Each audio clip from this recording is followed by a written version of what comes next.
हम सब जानते हैं कि भारत पर अंग्रेजों ने राज किया, लेकिन क्या आपको पता है कि यह शुरुआत ब्रिटिश सरकार ने नहीं बल्कि एक प्राइवेट कंपनी ने की थी।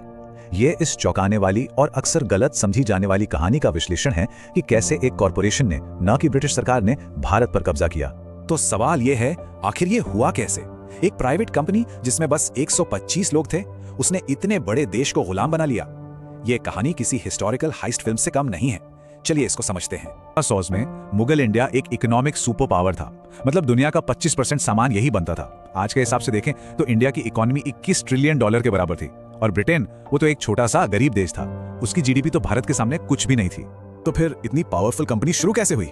सुनने में अजीब लगेगा, लेकिन इसकी शुरुआत हुई मसालों से, खासकर काली मिर्च को लेकर हुए एक झगड़े से। उस जमाने में मसाले समझिए सोने चांदी जैसे कीमती थे, और कुछ ब्रिटिश व्यापारियों ने डच लोगों की मोनोपोली तोड़ने की ठान ली। और फिर चीजें बहुत तेजी से आगे बढ़ीं। 1599 में डच व्यापारियों ने काली मिर्च के दाम आसमान पे पहुंचा दिए। इससे गुस्सा होकर लंदन के 24 अमीर मर्चेंट्स ने अचानक एक महीने के अंदर अंदर अपनी खुद की कंपनी बनाने का फैसला कर लिया। उन्होंने 125 शेयर होल्डर से 72,000 पाउंड इकट्ठा किए, जो उस जमाने में एक बहुत बड़ी रकम थी। और साल के आखिरी दिन उन्हें क्वीन एलिजाबेथ से मंजूरी भी मिल गई। सोचिए कितनी तेजी से काम हुआ। ये जो मंजूरी थी, ये कोई आम बिजनेस लाइसेंस नहीं था, इसे कहते थे रॉयल चार्टर। और इसका मतलब था कि क्वीन ने एक प्राइवेट कंपनी को अपनी कुछ ताकतें दे दी थी। ये एक ऐसा कदम था जिसने आगे चलकर पूरा इतिहास बदल दिया। और ये ताकतें सुनिए, कोई छोटी मोटी नहीं थी।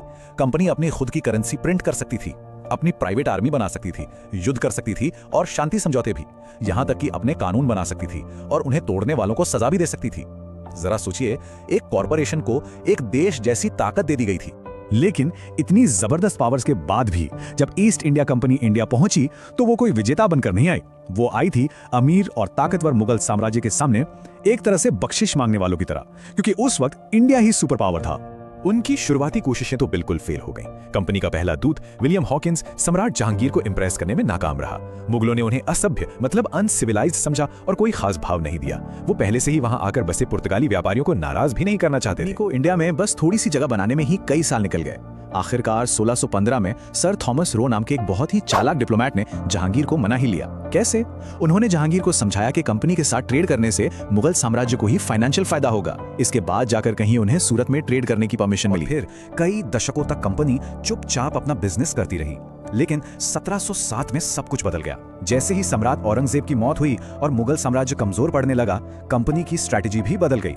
अब उनका मकसद सिर्फ मुनाफा कमाना नहीं बल्कि सत्ता पर कब्जा करना हो गया। बहुत जल्द कंपनी ने कब्जा करने का एक 4 स्टेप फॉर्मूला तैयार कर लिया। एक ऐसा फॉर्मूला जिससे वो बार बार अलग अलग जगहों पर इस्तेमाल करते थे। पहले वो स्थानीय शासकों के बीच झगड़ा करवाते, फिर उनके की कमांडर्स को रिश्वत देते, उसके बाद अपनी पसंद के कठपुतली शासक को गद्दी पर बिठाते और आखिर में उस पूरे राज्य के टैक्स सिस्टम पर कब्जा कर लेते। 1757 में प्लासी की लड़ाई इसका सबसे बड़ा एग्जाम्पल है, जहां उन्होंने कमांडर मीर जाफर को रिश्वत देकर पूरा खेल ही पलट दिया। जरूरी बात यह है कि कंपनी कभी भी डायरेक्ट शासन नहीं करना चाहती थी। वो हमेशा एक कठपुतली राजा को आगे रखते थे। इससे क्या होता था?